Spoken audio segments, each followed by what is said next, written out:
Okay, so good evening, everyone, and welcome to part three of the series Behaviour in Duchenne.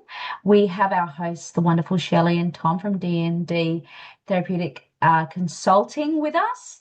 And in our previous sessions, we have explored the why behind behaviour. And tonight we're going to focus on the how and how we can respond in ways that truly support our kids and adults with Duchenne. So you guys take it away. Thank you. We'll just share out screen. There we go. Okay, can you see that okay? Perfect. So, hi everyone, thanks for joining. We're on the third webinar of the series now, and like Kathy mentioned, this one's kind of more of the how. So we've looked at the why in terms of understanding Duchenne more broadly, and then last webinar looking more around the impact of Duchenne on the brain specifically, and now we're going to start looking at some of the everyday strategies for support and understanding how this can look. I think it might be good as well just to say that anyone who hasn't seen the previous two, they are on the Duchenne Australia YouTube channel, so you can access them there as well if you want to go back over any info. Yep. So we'll just start with an acknowledgement of country. We acknowledge the traditional custodians of the land we're presenting on from today, the Kaurna people of the Adelaide Plains, and we pay our respects to the elders past, present and emerging, and we do acknowledge as well the traditional custodians of the lands on which each of you are joining us from today. Just for those who may not have joined us, I guess we'll do a quick recap of who we are. Do you want to start with this? So I'm a developmental educator and a behaviour practitioner. I've worked within the community since around 2010. I am a parent of a child with DMD who's 20. And about 7 years ago, I decided that I was going to go out on my own and start working with kids with neuromuscular condition. And Tom joined me. Yeah. Here we are. Yeah, so my name's Tom. I'm a developmental educator, also a special education teacher. I've worked for about 2 years as a therapy assistant while I was finishing my studies with Michelle in the business, and then I've been working here full time as a DE for almost 3.5, coming up 4 years, and then worked about 5 years experience in special ed. So a lot of experience, I guess, working with young people and really interested in the pediatric space more than anything with those with neuromuscular conditions. So we've kind of already mentioned what we talked about in the last one, but I guess in more detail coming off the back of the webinar 2, which was around Duchenne in the brain. So some of the key takeaways from that were Duchenne's not just a physical condition. So we know that it does also affect the brain, and that has some real and real observable impacts on behavior. We do know, though, that not all individuals experience the same difficulties. So the presentation is influenced by a lot of factors, so genetics, mutation type in the location, environmental factors, and a range more. It's really important, I guess, to work with your team, and working with them helps identify where your child sits and what support looks like for them. And when we get to that fourth and final webinar, we're going to look at, well, how do you actually, create a collaborative and a multidisciplinary team that can help you with finding what you need to know and what support looks like. We looked at understanding mutation type and the location, and we often will ask for that when we work with families with Duchenne, because for us it helps us understand and helps us explain some of those differences in the brain involvement, and that is kind of like an underlying factor on behaviour. So it helps us then guide how we select supports and strategies. We know that Duchenne is a multi-system condition, so it's not just physical. It includes and impacts multiple areas of development, including what we saw as the Big 10 features. So in some of the domains like arithmetic, in some of those areas like arithmetic and executive functioning and anxiety and things such as that. And while it does look different for each individual, there's common patterns seen across attention, learning, language, emotional regulation, and behaviour is influenced by that cycle of increased stress responses, physical progression, and the impact on the brain. So we often see those with DMD move more quickly into that sort of heightened state, and they can develop escalating behaviours in an attempt to gain that sense of control. So I think previously as well, we've had a few people on sort of newly diagnosed or talking about mutations and what can they expect. I think each child is very, very different, and that's why it's really important that you use your team to really identify where your child's needs are at and really assess how we support them. And again, we will cover that in the next webinar, which will be, it's good stuff. Yeah. So I guess for the agenda today, we're going to look at understanding behaviour through the lens of meeting need in Duchenne and exploring how underlying needs influence behaviour and participation. And we'll do that through exploring what's called Maslow's hierarchy of needs. So looking at how those unmet needs can lead to an impact on regulation, learning and engagement. And this is going to be looking at need across the years. So, from those who are younger to those who are older, more kind of an all-encompassing. So you might find some of it's really relevant, some of it might not be relevant yet, or might not be relevant at all. But like we said, it's about, I guess, covering it on all bases for everyone here. We're going to look at some of those common barriers that a diagnosis of Duchenne can create around need and each level of need. And then we'll start, I guess, understanding those more practical strategies to support this and considerations that work to improve on engagement, improve on participation. And all of these will have that real impact on reducing and addressing behaviour through filling need. And then we'll start to, I guess, look at moving beyond the need. So looking at things like structure, supports, reinforcement and demand, because these are the wider factors that you need to know about when you're looking at behaviour and learning skills. And then we're going to start building towards an understanding of adaptive behaviour and setting up teams for assessments and support planning. And that will ties nicely with that final webinar. So as a starting point, I guess we want to kind of cover what meeting needs look like in the context of behaviour. So we know that behaviour is influenced by underlying needs, and needs in this sense are the things that our body and brain require to function, feel safe and cope with the world. What we're seeing is that if people, and this is any person, regardless of if they have Duchenne or not, if their needs are met, they're able to regulate. They're able to think more clearly and they can learn. You can engage with others more easily. You can cope with the challenges that are thrown at you. And a good way of sort of encapsulating this is through Maslow's hierarchy. So this framework kind of helps us understand how the needs are organized from the most basic, down to your physiological needs, things like your air, water, food, sleep, such as that, all the way up to the higher level needs like, self-esteem and feeling that sense of recognition and feeling like you have an identity. And then an ongoing need of self-actualization, which is kind of becoming that best person you can. Why does this matter when we're looking at behavior? Duchenne. So we know that having Duchenne can put up barriers to needs being met, and this is at multiple levels. So it's not just one singular need, it's not just one level, it's across the whole range. And this is because of that impact, both on the physical progression of the body, the impact on the brain, some of those cognitive impacts, things such as that, what we've covered in the last two webinars. And these factors can impact a young person who has Duchenne's ability to engage and to cope and to participate. And what we can see then is if needs aren't met, it leads to those increased behaviours. So if we can understand need in the context of Duchenne, it helps us make sense of behaviour as a response to what's happening, not just what we're maybe seeing. I was thinking as well in previously where we've looked at some of the kids, and even those that don't have those more cognitive issues or difficulties with learning, those that are more downstream where they perhaps don't have those difficulties, but we still have some emotional kind of disruption. And I guess this Maslow's hierarchy of need kind of covers all of our kids with DMD, not just those that have more of those cognitive issues. And I think too, we could look at this outside of the context of behaviour as well, because, if this was a webinar just around Duchenne as a whole, we'd still be talking about needs and the barriers to them not being met.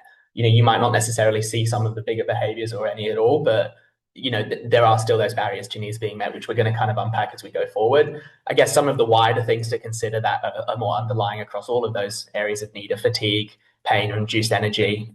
We've talked a lot about increased anxiety and those stress responses. Some of those difficulties with attention, regulation, learning, and that's not just those who have those, late gene mutations, but across the board. And challenges with social connection and confidence, especially as children with Duchenne get older and progress.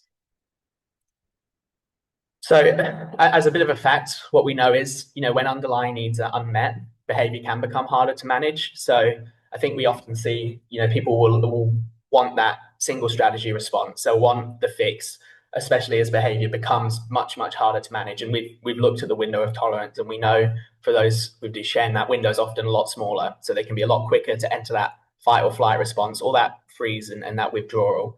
And I think when they're in those states, it's really hard to know what to do. And it's often the easiest thing to do is seek out that one single strategy response. But what we're seeing more and more is if we're not stripping it back further, if we're not looking at it as this multi-system, disability, we're not looking at underlying needs being met, and those strategies tend to become ineffective. So when we start going forward through this webinar and we're looking at things like considerations, it might not be labeled as strategies, but these are the things that are just as important as those sort of single, response strategies. Yeah, I think a lot of the time when we're working with schools and working with perhaps children in the community where there may be some risky behaviour, or there's often, times where people say, well, I just need them to stop, in this moment. But I think the thing is that, having that one strategy doesn't work. It's so much bigger picture for these guys. And we will look at that as we get towards the back end of the webinar, but, that tends to be more individualized, and, that's informed by the needs of your child or your young person. So, if you can meet those needs as a foundation, I think we see, generally speaking, the behaviors are reduced regardless. They're within their window a bit more when their needs are met. So if we're looking at what our basic needs are and breaking it down, so from the bottom up, those bottom four are those more basic needs, and we'll go right down to the physiological. So these are our most basic biological needs, and we have these for survival. So, a need for air, food, things around relating to our physical health. And, if we're not meeting these, the body's going to prioritize it above all else. When we go above that, around safety and security, so there's that need for protection and stability. We seek that freedom from fear. So that can look like physical safety, it can look like emotional safety, connection, predictability in daily life. Feeling that sense of stability just sort of generally, I think, kind of covers all of that. We move up then to love and belonging. So there's a need for social connection and relationships, friendships, family, affection, and a sense of belonging. And then looking at self-esteem. So that feeling respected and valued, knowing you have a place, I guess, in society, and then you've got strengths and you've got a sense of identity and independence. And all of that is sort of underlying that pursuit of, reaching your full potential. So that's an ongoing one once those basic needs are fulfilled. So we're going to be looking at those bottom four. Yeah, and I think, just reading through this, even as parents, you can relate to these needs being met. Even as a parent, or just as a human, really. So I think that what we've tried to do with this is look at some of the barriers that are there, and some of the suggestions that we've got in terms of working with the boys to fulfil this need. Yeah, so I guess we'll go through each of these sort of levels, and we'll look at, like Michelle said, well, what are the barriers? How does, Duchenne present within these, and what can make it harder to have those needs met? And then what are we seeing as considerations or strategies or approaches that have worked, and using some real examples and real stories and, real moments to kind of highlight that. So if we're looking at those physiological needs, and which again are our most basic needs, and this is probably an area where it is probably easier to see how a diagnosis of Duchenne can have a real impact on this being met. Commonly we see these barriers, so physical fatigue, reduced endurance, and cognitive fatigue, especially during busy days. We've talked a lot about that. Poor or disrupted sleep, especially, I think a lot of the young people we see co-sleeping, or, as they get older and introducing equipment, sleep becomes disrupted, and it's a real impact on that need being met. We've talked about that difficulty recognizing or responding to body cues, so that interoception, feeling that thirst, hunger, or, needing to go to the toilet, pain, fatigue. We see a lot in the young people. They're often too busy to kind of recognize that. And on top of that, they also have poor interoception generally. Toileting and constipation or bowel discomfort, toileting issues is real and quite common. I don't know if you want to speak more on that now. Finish the line. We'll go through first. So pain, discomfort, muscle tightness. I guess when we look at that progression happening, difficulty accessing food, drink, or toileting independently can throw up barriers. And side effects of medications, not just steroids, but steroids as well, they may affect appetite, mood, sleep, or general comfort. And just overall that increased effort that's required for everyday tasks. So I think we've got a couple of things we can share on here. We're actually working with a young lady who's got a neuromuscular condition, and we've been using this spoon analogy with her around, when you get to school, how many spoons have you used? How many, have you lost by the time you just get to school? And this week, we've had NAP plan testing here in South Australia, and we're talking about putting this young girl through a NAP plan test, and she's very, very capable of doing a NAP plan test. However, my question to the school was how do you gauge physical fatigue? Where is her cognition at? Has she had poor sleep? Is she having difficulties with bowel movements and stuff at the moment? So we're teaching her how to gauge where she's at. And she told me that on the day that they did NAP plan, she was only 1 spoon down. But I'd asked her, what if you get to school and you're 3 spoons down already, and you're already trying to explain to staff how you're feeling? Because no one's seen her take an hour to get up and, have a breakfast and get dressed with supports. And then, I guess she evaluates any pain that she has. And, so no one kind of sees a bad morning. They just kind of go, yep, the kids at school, let's get ready to rumble, And so I think it's really important for people to yes, you do see these barriers within the kids, but sometimes you don't. Sometimes the kids are so, especially when they're little and they're on their feet and they're running around, we don't really think about them being physically tired or the effects of that on cognition. Yeah, so I think especially that cognitive fatigue when they are younger, it's a lot, harder to think about that impact on a younger person than it is maybe an adolescent or an adult. But we just see it's real here. Also, what happens is boys often don't drink water, and they don't drink water because they don't want to go to the toilet. It takes too much work, even when they're young, and they're on their feet and able to take themselves to the toilet. They often don't think about those things. So throughout a day, they can become dehydrated, or they may need food and haven't had anything to eat because no one's really prompted them to do that. So we start to see how there's quite a few barriers, and that need starts to not actually be met at a quite basic level. Yeah, and I think a lot of those, I think it will go into the sort of, well, how can you respond here in a moment? But I did just off the back of that, talking about that interoception and some of those body cues, and this goes beyond the recognizing feelings. I think we were talking earlier, we often hear as one really specific example when we're looking at younger boys with DMD or people with DMD, they say, oh, they don't ever take their jumper off. They're always wearing a jumper. It's always hot. They never take their jumper off. And I think we were kind of thinking, well, there's never one answer as to why. But I was talking with a teacher the other day and thinking, well, this young person's kind of in the middle of their progression, and they're just transitioning to powered mobility, and think about, how hard it might be for them to independently take that jumper off, paired with those difficulties of actually recognizing when they need to. It's no surprise zone when you kind of think about it that way.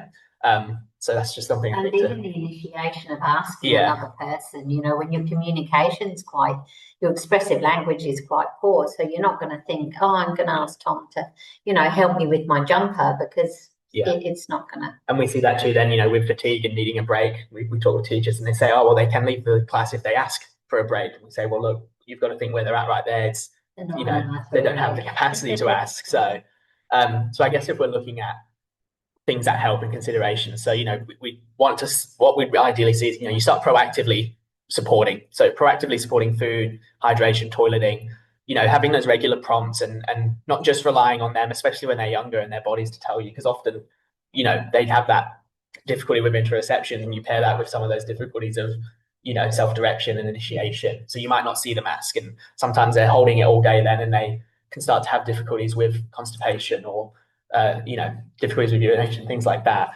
I've got one young man that I'm working with at the moment, and I was about to go away for 5 days, and just before I went, he managed to tell me that he hadn't been for a bowel action for about 4 or 5 days, and I wasn't going to leave with him not going. So we quickly set up a plan so that he could have some treatment and sit on the toilet and go and empty out. And that was the first cycle. And then I've been away and come back, and he said, oh, I haven't been again, and told Mum, and Mum gave him some softener so that he could go. And he went about 5 times. And he said, I'm sick of going to the toilet now. Mum said, well, if you just go every day, at the same time, and we loosen you up, you'll get into a routine of just going each day.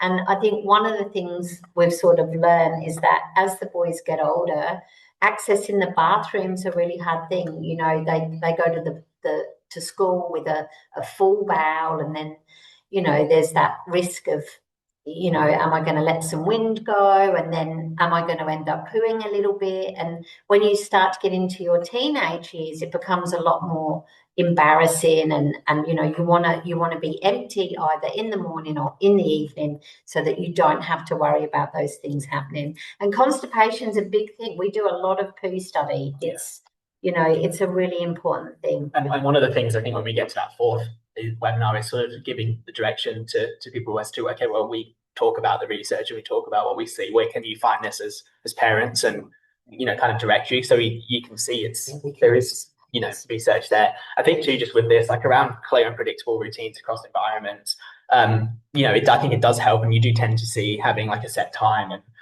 this is the time to go to the bathroom. But when we look at strategies, I think this does lend to that. There's not one size fits all or a singular strategy. It probably wouldn't be helpful for us to say really explicitly, set a set time in the day where they have to go to the toilet this time. And that's the strategy, because it does look different for the individuals. So, we can stress the importance of those clear and predictable routines. But that's where it's about talking with your team and talking about it early, because it is common. It's expected. It can feel embarrassing, but we see a lot of success in those sort of having those more biological, or physiological needs met when you do talk early. I think planning to support fatigue as well. So, being comfortable with adjusting expectations based on energy levels. And that's not just when it comes to academics, that's, all expectations. We will look at demand a little later in this webinar, but I think when we look at expectation and demand, it does, in a school context, goes beyond just the learning. So, we sometimes see, they'll say, oh, well, we've stripped it back, we're giving them choice, but for them, the demand just to go to school is a lot higher. So that in itself is an expectation. Being comfortable with prioritizing tasks and feeling okay with that. Not everything needs to be done all at once. Yeah. And build in those times for rest and do so before dysregulation occurs. And again, this is where it's understanding this helps, but to do it for your own child, it's individualized and it's driven by those who know them well and who work with them and who can assess. But as a whole, it's important to consider it and supporting meaningful engagement. So, what can they offer when their fatigue's high? They might be able to do one thing one day and then the next day they're not able to. And it's not necessarily a choice. It's not that they don't want to. It might just be that they don't have the capacity to in that moment. So, being able to think, okay, well, what can they do? Let's break this down. Let's look at what's most meaningful in this moment. Maybe it's something entirely different. I think, and I was thinking about the maintaining dignity and So I guess we can start with that one is, around dignity and autonomy. I see a big one as being doing with and not for. And I think especially from us, we do a lot of work sort of upskilling support staff, and that's across home and school and community. I think this is tricky though, because I think often for parents, we are in a hurry and we are time poor, and it's easy to kind of push things along and let's just get it done like my way, not your way, and that's really tricky. But I also think that this is where it comes back to NDIS and planning around support staff, and when do you pull support staff in, and I think that when you feel overwhelmed as a parent and you kind of, Jack's a perfect example at the moment of not wanting me around, and it's taken us 20 years to get to this. And he's had support workers from a very young age. I think he was probably 5 or 6 years old when we brought support staff in. But, it's taken a very, very long time for me to kind of let go completely and kind of look at it and go, well, yeah, when I am with him, I do kind of hurry things along because I'm on a time limit. Can I jump in here? This is something that in our home, so George is 6.5, and we now have our support worker come in the mornings before school, because what we've realized is the morning rush of us getting out the door, we try and keep things calm, but there's lunch boxes and there's life and there's showers and there's scheduling. And so our support worker, she comes in the morning, and her sole job is to help keep George regulated. So we try and get out the door, and so we're out the door, say, by 8, and then she'll take him and swing him, like he'll sit on the swing for half an hour, and then they'll slowly get him dressed and put his shoes on and then walk to school. And that I can guarantee, like that, those days he has potentially a full day at school, and not without incidents, but a better Very day. anxiety provoking. We all feel it. If you're on a timeline or you're being rushed and you feel demand, it's very anxiety provoking. It's like. And I think we tend to see often, and again, it is individualized, so this isn't a blanket statement for all families, but particularly for younger ones, when support staff, at least here in SA, is introduced, it's often around mornings or afternoons, particularly if they're at school. And I think we often stress to families it doesn't need to be jumping in the deep end of a support worker who goes out for 6 hours a day, but it could just be 2 hours in the morning. Just the mornings, she comes in the mornings, 2 hours, and it's brilliant. Sorry, Kathy, didn't mean to cut you off there. I think with that too, what we see as well is when we look at these next levels of need around love and belonging and self-esteem, Michelle and Kathy will probably speak more to this as parents, but if you can use the support for those times and meeting those more physiological needs, it kind of opens you up to be able to step back and really feel those, moments of, okay, I can meet their need in these other areas now, I can prioritize that connection. I think one of the things, if I could go back and tell myself something, it would be to really try and persist with having mum moments rather than having carer moments, because I think that it really is, one hell of a journey. It's not a short journey. It can go on, and we can get a lot of longevity out of these guys. And so I think it's around sort of saying to yourself to try and keep that shift that you're mum and not a support worker, and that sometimes things can be done at a different pace, and it's okay. In fact, I think the kids like it more to have that bit of one-to-one time. Yeah. So I guess to get to that, because I think it's naturally we're sort of talking about it now, but before, so we'll just say monitoring sleep quality is equally important too. And you do have these things such as sleep studies, and they can be confronting. So talk with your team about sleep and talk early, because again, it's common. I think we see a lot of families experiencing the same situations when it does come to sleep. I think that we see a lot of co-sleeping. We see a lot of people sleeping in with their kids, and that's really tricky because once that co-sleeping's kind of established, it's really hard to break. But again, it comes back to the kids, anxiety and fear and worry that I think leads to that kind of co-sleeping. But another big area to be sort of looked at. So I guess, moving into safety and security is that need for protection and stability, freedom from fear, including physical safety and health and predictability in daily life. So again, this is one where when we look at, well, how do these needs get met? It's against the grain, because you have this diagnosis of Duchenne, which feels like it's kind of sometimes doing the opposite of those things, but it's not always, when you can, look at what you need to consider. So some of those barriers can look like fear of falling or fear of injury, and worry and anxiety about physical progression and changing abilities and having these unanswered questions. And, this is talking about the individual, but also for families. I think they have that fear and that worry, and that can drive, it making it harder to have the need met as a family unit. And even talking about little ones, like even those that are on their feet and as young as kind of 4 and starting kindy, even at that age, we can see some of this fear response. And sometimes we see that affecting speech quite a lot as well. We often see kids with disrupted speech that's kind of really kind of fear-driven as well. So I think even in those younger years, it's really good to kind of assess where that fear sits, and again, how we fulfill the need of even our little ones on their feet, as well as the older ones that are coming off their feet. We've talked a lot about that reduced window of tolerance and having those bigger responses to maybe some smaller triggers or feelings. I think what we haven't gone into too much is around there are lots of medical procedures or appointments. There's lots of hospital visits, and I'm sure there's lots of conversations about health that happen, in front of the young person. And jumping down to the bottom one as well, family stress or feelings of grief can impact their sense of security too. And it's not often anybody's individual fault, but it just is the natural part of this. They hear conversations about health, and they hear bits and pieces from hospitals and doctors, and they know more than we often realize, I think, about, and they feel a lot more than we realize about, well, how does the mum feel about this? How does dad feel? How does my siblings feel? And that can be really tricky. When kids are repeating what their parents have said to them, because we're like, oh, you sound just like your parent. Yeah. And I think, sorry. But I think as well, in terms of this, that's really important is that there's been a lot of conversations again online around, how do you talk to your kids about this? How do we talk to them about what's going on?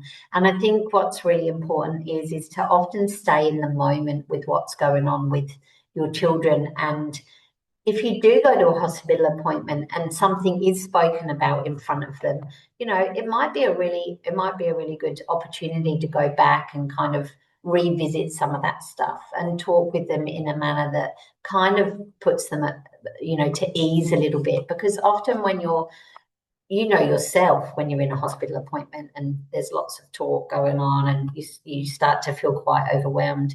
I think often our little people, even our teenagers, don't always put all the pieces together. There's often blocks missing, and then they tend to sort of catastrophize even bigger, which I think it's really important to realize that they aren't silly. They do actually absorb quite a lot of information. I guess it's making sure that it's factual and that it's not not processed in the wrong way. Yeah. So I think looking at those considerations as a starting point, to having that predictability and structure, and it would be easy to sort of sit here and try to map out a routine for everyone and say this works at this time, this at this time, but it does have to be individualized. But I guess just understanding that clear routine where there's less unexpected changes. It's not to say routine is all the things that they don't want to do and having a schedule that way, but just making it known when things are coming up or when there's appointments, and telling them what they need to know in the moment and preparing for transitions. If things need to be changed, sometimes you can't help that, but even just sitting with them and explaining to them, why changes have been made and that it's out of your control. Yeah. I think addressing that fear and anxiety can be quite hard, and especially when they have that reduced window of tolerance and they're in that heightened state most of the time. But, validating feelings does go a long way. So I think stopping and thinking you might see a small behavior and the natural response is to respond to that, but being able to sort of stop. And this is easier said than done when we're thinking behaviors, but if we're looking at maybe those smaller ones, being able to help them name what they're feeling and what they're experiencing, and putting a pause on talking about the behavior and coming back to that is huge. It's hard to do, I think, as parents, I'm sure. I keep thinking in my head the times I've said, stop yelling at me. And then I think, oh, I'm yelling. Oh, I'm just going to calm down here a little bit because, and even Jack now will say to me sometimes, calm down, Mum. Calm down. You're raising your voice, and I think, oh, okay, I've obviously taught him well. But, I do think that when behaviours are heightened, it's very easy to be heightened in that moment rather than kind of just being going, I can see you're frustrated at Mum. I can see that you're feeling frustrated. Yeah. It doesn't have to be addressed right there too. That's the thing. Like, their understanding of what's happened isn't going to go away after a day or two. So, being able to stop, and this is not an easy thing to learn, and it's not an easy thing to do. And that's where your team can come into handy if you do have, a capacity building team around you, because they can help you understand exactly for your young person what those approaches look like. So, taking the time after a big behavior to unpack and talk about it. But again, talk to those around you because they will guide, well, how does this look for me? And how does this look for my child? Moving away from that a bit, but being mindful about conversations that are had around them, because they often do take in more than we realize. And if you pair that with some difficulties with expressive language or initiation, they might have heard something or they've taken something and they've not had the capacity to share that or ask what it means. Yeah. They're like little bats. They can hear anything from anywhere. I think it's about being mindful of what you do say, but then also reducing uncertainty there. So talk to them about what they're experiencing, and it's not telling them what's coming in 5, 10, however many years time, but it's understanding what's happening now. And that really does increase that sense of security. There's lots of books that can help guide that. There's lots of, stories that are made for different stages. And also your team might be able to make some books. They might be able to make some social stories if there's something specific coming up or something specific that your child's really struggling with. I mean, we've done a couple around sleep studies. We try to make it as real as possible, I think, especially so it is about reducing uncertainty. So some of the books only go so far because they don't show you what your local hospital looks like or what the local procedures will look like. So if you have a team who can reach out to the hospital or can reach out to the medical team and put something together that shows not just what a sleep study or what an appointment looks like broadly, but for your state, for your location. It's very hard and look, my Jack needed to know everything about everything before we went anywhere, because he would just be on the ceiling the whole time, and he would do silly things like break things and swear. Anyway, so I think probably, for us, social stories were really, really important. But I didn't know what it was going to look like. I hadn't been to a sleep study before. I hadn't done a bone infusion before. And so it was really, really hard for me to try and support him in what it was going to look like, because I just didn't know. So again, I think it's good to kind of, get onto your team or get onto us and look at those things so we can, create some of that clear, And we can build, we and your team or whoever's working with you can build a sense of control within that as well, and how to involve them in simple decisions. And there are decisions that they maybe don't have a say in, but you can still give them a sense of autonomy and control and security by including them in, hey, this is what it's going to look like. This is what you need to know. And this can be done at all ages. If you've got a team who know your child well, even as young as 4 or 5 or however old. I think love and belonging is probably a big one. And we'll, after this, we've got some really real stories and things we want to share about this area of needs. So this is around that social connection and relationships and having a feeling of affection towards others and a sense of belonging. What we start to see as barriers are difficulty keeping up physically.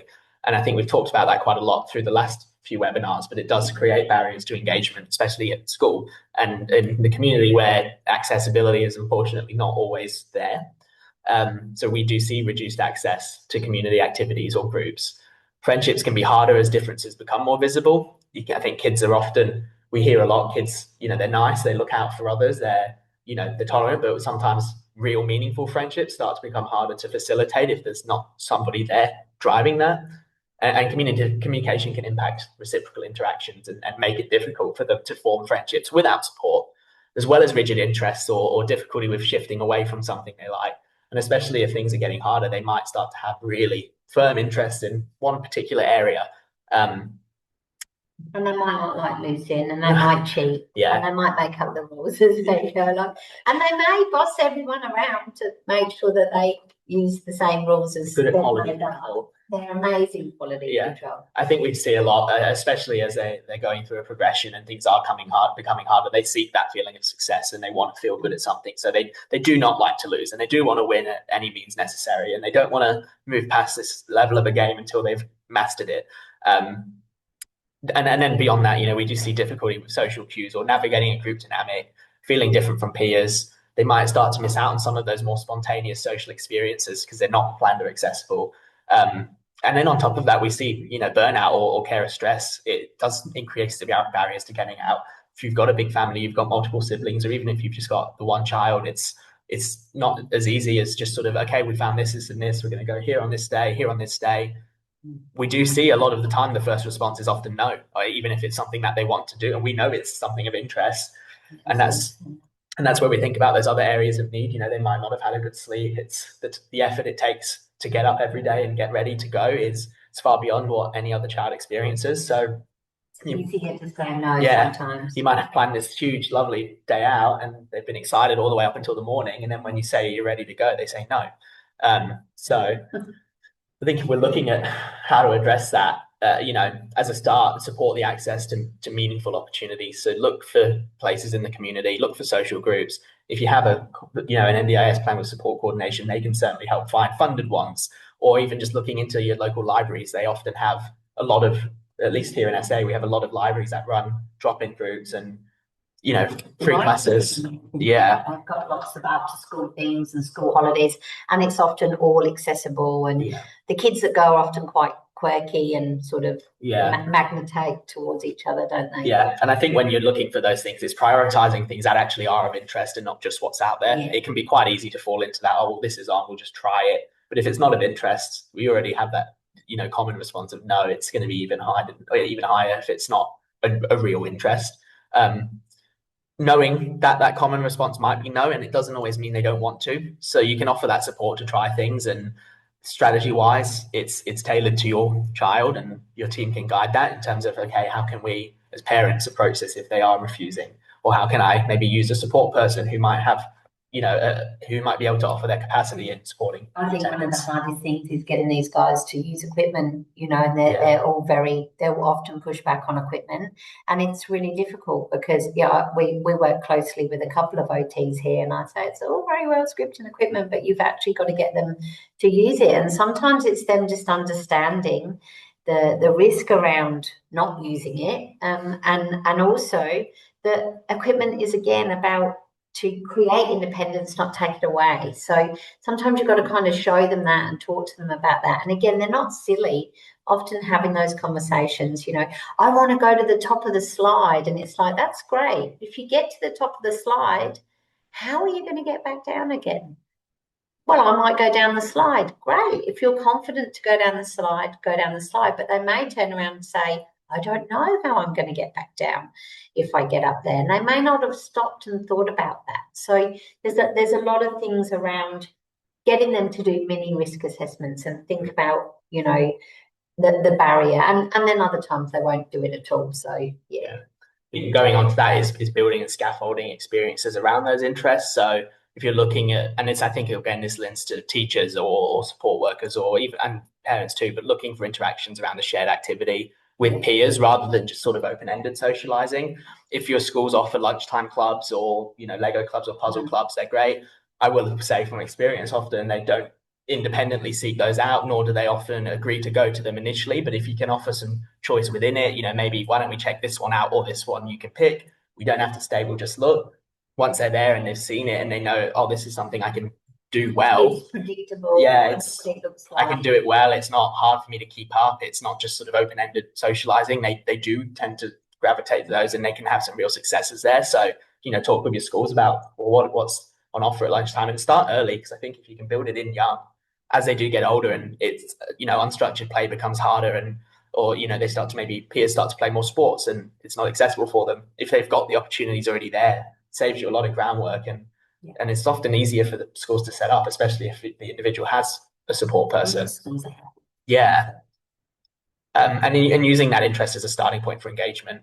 And I think, under that, apologies, the title's wrong there, but it's looking at, well, how do you support them within it and being an active support person? So they may need support within interactions. So talk with your team early about, well, what's my child's social skill set like? What does it look like for them? But be ready to step back when needed too. I think we see sometimes that if we offer groups, parents, and they come along and they really want to be a part of it, but sometimes the kids just don't want them to stay, and they don't want them to be there, and they can be quite forward at telling them to go away.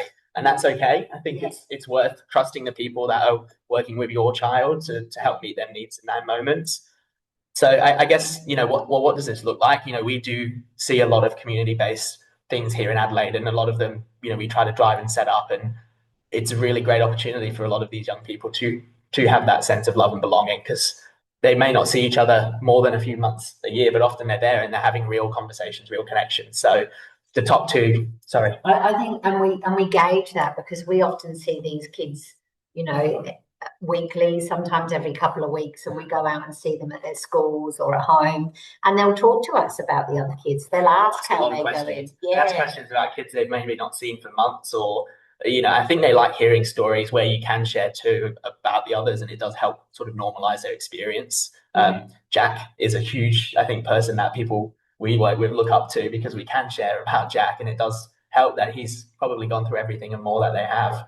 So being able to tell them and then show them the success that he's had in finding, friends and community. You can see in the bottom right there, he's meeting up with a friend. we do community days here, so we celebrate World Duchenne Awareness Day. It's, I guess, feeling that sense of community is great. We have a social group we ran on a fortnightly basis, and it's around themed around lots of different things. And I think just generally getting them together around a shared interest. So you can see we've gone out into the community a few times. We go to cafes, we do some games. Yeah.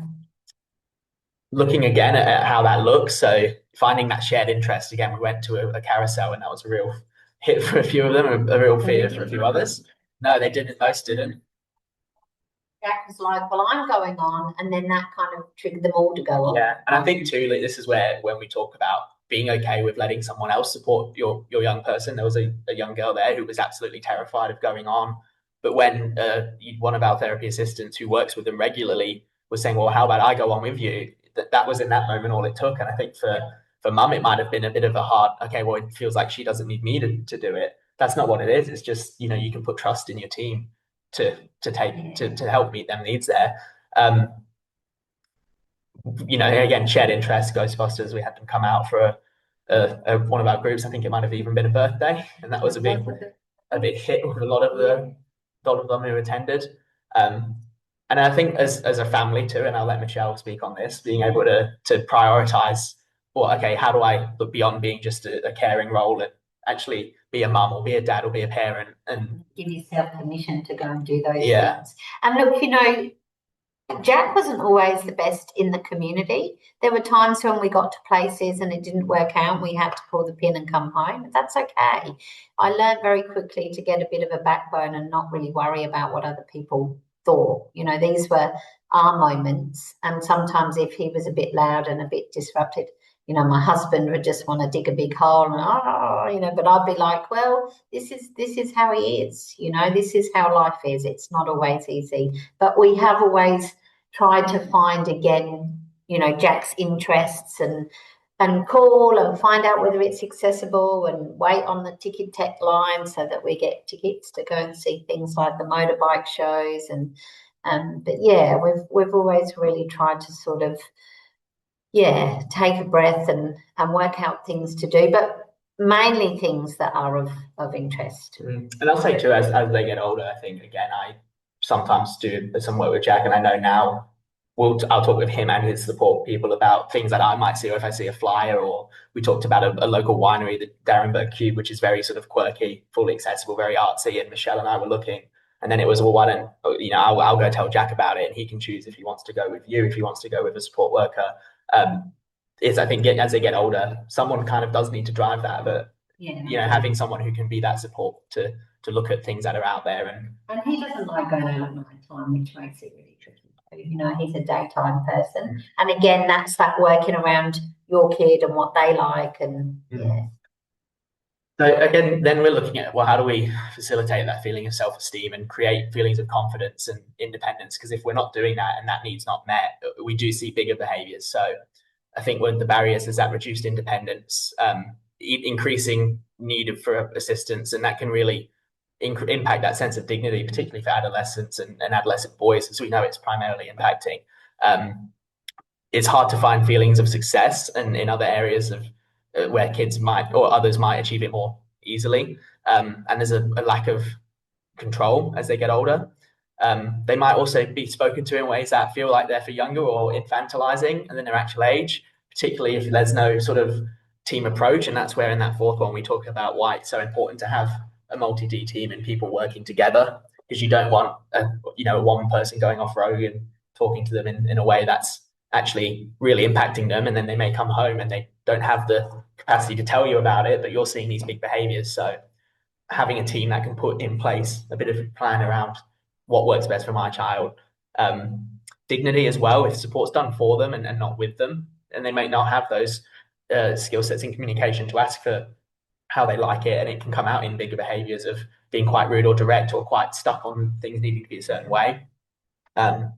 Repeated experiences of frustration or things that they may have experienced failure in or needing extra help. And then humor or direct language or social style can be misread by others, like their attempts at connection can be misread by others, and that can affect their confidence and their identity, and it can make them question, themselves. I think we see a lot of this in school, and I'll wrap it up quite quickly. But I think that often when we do trainings with school, we'll ask them, can you just share a couple of successes with me for this child?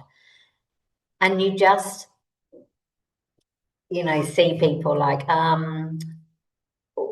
well, and it's like, well, these guys need success, even if it's small. It's going to look different to their peers, but they need success, and they need to feel that success.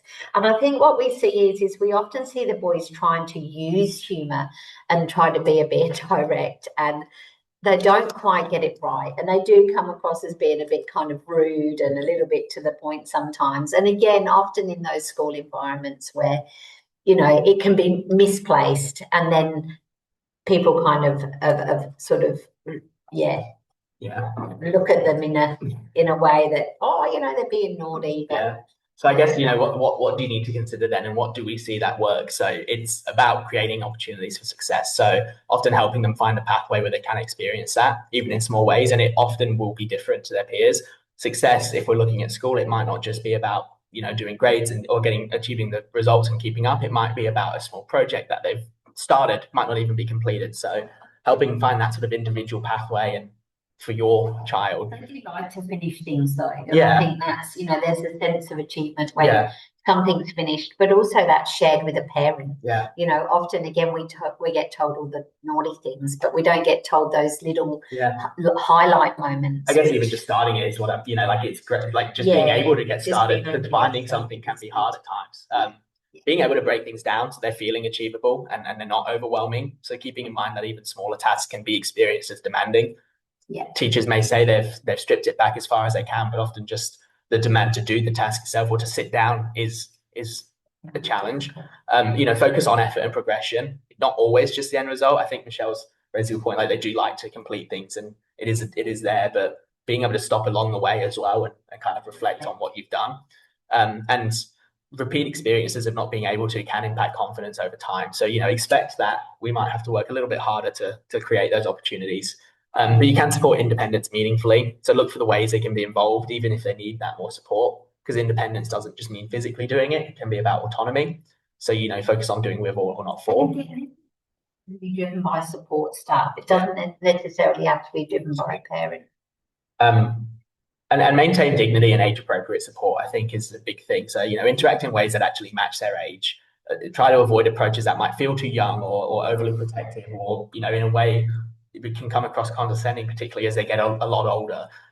So support them to feel that sense of respect and not just cared for as a person entering adolescence. The kids are so good with him. And I think, I'm not asking that. I'm asking if they're friends, not if they're good with him.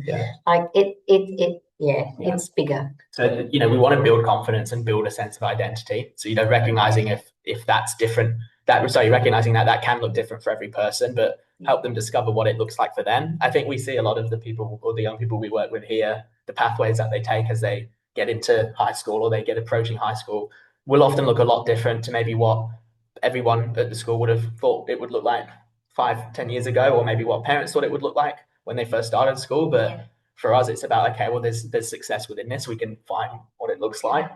So I guess to share some stories about, well, what's meaningful, what's identity driven. We can see on the top left, we work quite closely with a physiotherapist who we can coordinate. We often do some community-based days of young people trying out their equipment for the first time, and we've got a nice scooter conga line there with that. That was hilarious. One boy had just picked up his scooter, and he's got his, he's driving one way and looking the other, and then the other boy's telling him off, you can't drive like that, you're going to run us all over.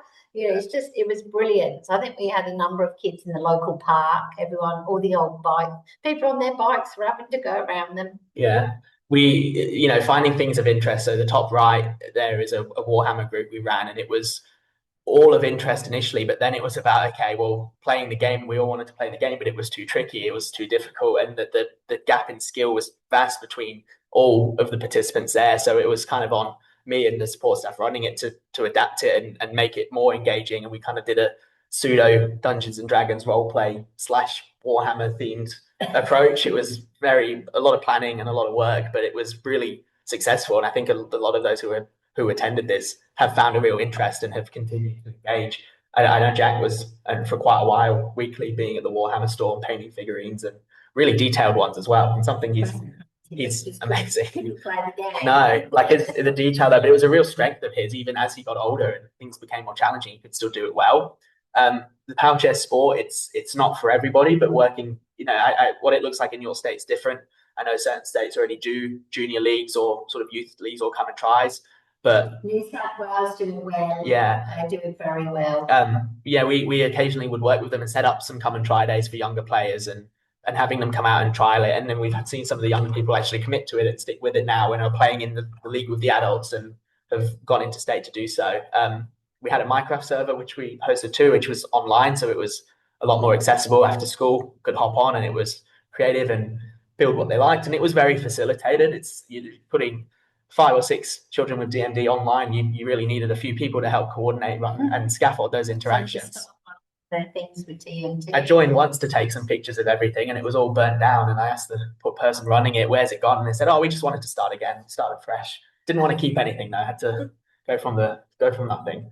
I think about like building things around interests. So even within our one-to-one sessions, it's about the smallest tasks, looking at wins as well. So you can see the top left there, an activity around sequencing, but really celebrating that as a win.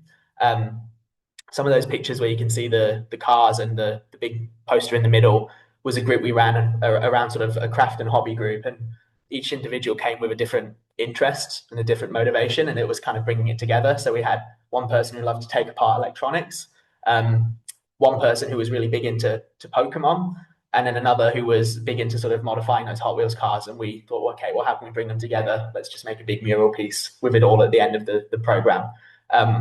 Would you like to talk about Jack in these ones, or? No, I think it's just, where there's a will, there's a way. Yeah, I guess even things that maybe seem inaccessible initially, like, accessing beachfronts or things like that, there are ways of doing it, and you can talk to your team about that. And finding the right equipment and putting that in place.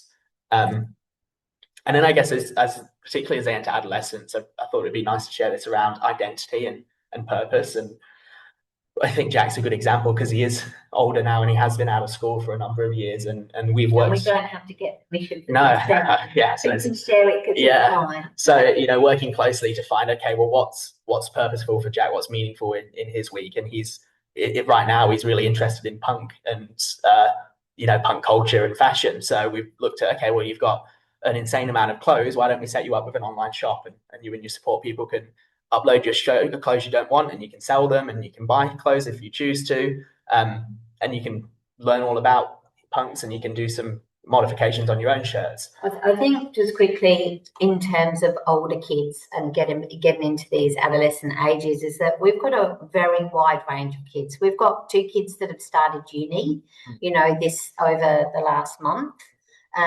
who do very well academically, and we've got Jack who doesn't read, he finds it very difficult academically. He'll be the first to tell you that. So, we've got this huge range, but we've had to been able to bring it together and still create a meaningful purpose that drives that self-esteem and that, like you say, that ability to know who I am and what I want to do. Yeah, and you can see there even, for all that wide gap, like Jack's got the meta glasses there, which Michelle's very excited about, which I think in this instance where they help him read. He can look at a menu or a book and he can read it to him. So there's ways of finding access and finding strengths in areas that maybe once weren't. Maybe we can talk about more about that with your teams and how we can use equipment Absolutely. a bit better in the next one. I'm just mindful of the time, so we'll pick it up a bit. But I guess that last stage is that becoming self-actualized. So once we have those basic needs met, it's not a final destination, but it is ongoing process of feeling purpose and identity. So in Duchenne, it's developing interests or hobbies or creative outlets, having that sense of choice and direction in daily life, even as your support needs increase, being able to contribute in a meaningful way. And that is different for every individual, whether it's uni, whether it's Depop, whether it's Warhammer, whether it's just simply, gaming, whatever it may be, and feeling an identity beyond Duchenne, because that is a part of who they are, but it's not just what they need. It's about having a purpose, an identity that they can be proud of. But But what we do now know is as well, so meeting needs is just the first and most important step, but it doesn't mean your behaviors are going to stop automatically. So there's more things that we need to consider. And if we want support to change, we need to learn and build skills. But before we get there, there's all of these other areas. So demand. What are the real demands and what are the perceived demands? Do they have the capacity to adapt and meet to these? Under that, we look at structures and visual or tactile support. So what supports in their environment and what's in place to help. What's reinforcing for them and what's motivating them and what's reinforcing the behavior. So even after their needs are met, reducing behavior is not just about one singular strategy because there's multiple factors to be understood. And structure supports and reinforcement, they're all important. And the wider approaches we can see are effective, but they're not one size fits all. So specific strategies should be specific and they should be about your child and informed by their skills, their needs, their capacity. And that's where we look at, okay, well, how do we do that? We build a team that can assess, that knows your child well, that can work well. And knows what reinforces Yeah. them too. Yeah. Most DMD boys won't do anything unless there's a carrot or something to work towards. Yeah. And we know some of those wider approaches that work, and we see these a lot. I guess in a school setting is quite common around like visual schedules, clear routines, giving those advanced warnings, breaking things down, having regular breaks, and they do work well as a whole. But within that, when we're looking at strategy and we're looking at how to respond in the moment, that's what needs to be tailored by your child and their behavior and their skill set. Same for reinforcement. And it comes off the back of assessment. Yeah. And again, we're going to cover some of that in the next webinar. Yeah. I guess as a whole, using a calm, low arousal approach in general is really important. I think we can see that in both. But within that, some of those more specific or tangible strategies need to be developed or built through knowing the child.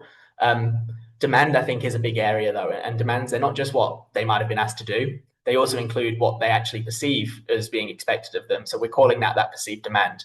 And it's not always easy to see. It can be things like social expectation, communication demands, remaining focused. I think if we're using schools as an example, often they'll say, oh, well, we've differentiated, we've made the task easier. They don't have to do this, they don't have to do this, but they still won't do it. They're still leaving the classroom. They're still doing behavior A, B, and C. And I think it's thinking, okay, well, in that moment, the demand might be for them to just be in the classroom. That's a demand to them. You might not see it as that, but it is. Yeah. And to meet that, they rely on their adaptive behavior, which is their ability to adjust and cope and respond to an everyday expectation. So in that scenario, the expectation might be to sit at the desk for 10 minutes. If the demand is exceeding their capacity in that moment, what we'll see is that maladaptive behavior as a response. And maladaptive behavior in this instance looks like any way of trying to gain that sense of control. Could be leaving the classroom, it could be tipping over the desk or throwing everything. Yeah. So if we can understand that, we can go beyond seeing behavior as a choice and ask, what demand is too high and what support's needed. We've covered, meeting the need through those wider supports and things. But when we're looking at strategies, it needs to be individualized, it needs to be tailored, and it needs to be driven by a team who know you well or know the child well. So to do that, in webinar 4, we're going to look at the bigger picture. So building a team, how do you do that? How do you use assessment? How do we use it? What does that look like? And how do we find out that perceived demand? Yeah. And what strategies, do we use around the whole team? How do we come around to reduce some of that maladaptive behavior? So I think for providers or for therapists or any allied health people, that this is one where it's worth tuning into, because it will really look at if you're working with a family or if you have an allied health provider and you want them to join in because they're working with you and your child, this can be a good opportunity to look at, okay, well, what's worked well here in SA, where we've got many families we're working with and many teams we're working with. So that's that one. Sorry to rush there. Yeah. 4 minutes over. You've done beautifully. That was incredible, you two. Once again, hit the nail on the head. So, so much. I think I'm going to need those slides. That would be wonderful. But once again, amazing. So we'll tune in 2 weeks for the final webinar of the series, and really appreciate everyone's time tonight. Oh, and there is a free hat, so I will be doing a special quiz, not a quiz, whatever it is, to and give away a hat to one of the people that were on tonight. So there we go. Incentivizing. Awesome. Well, thank you very much, everyone. And we'll see you in 2 weeks. Thanks everyone for your time. See ya. Bye.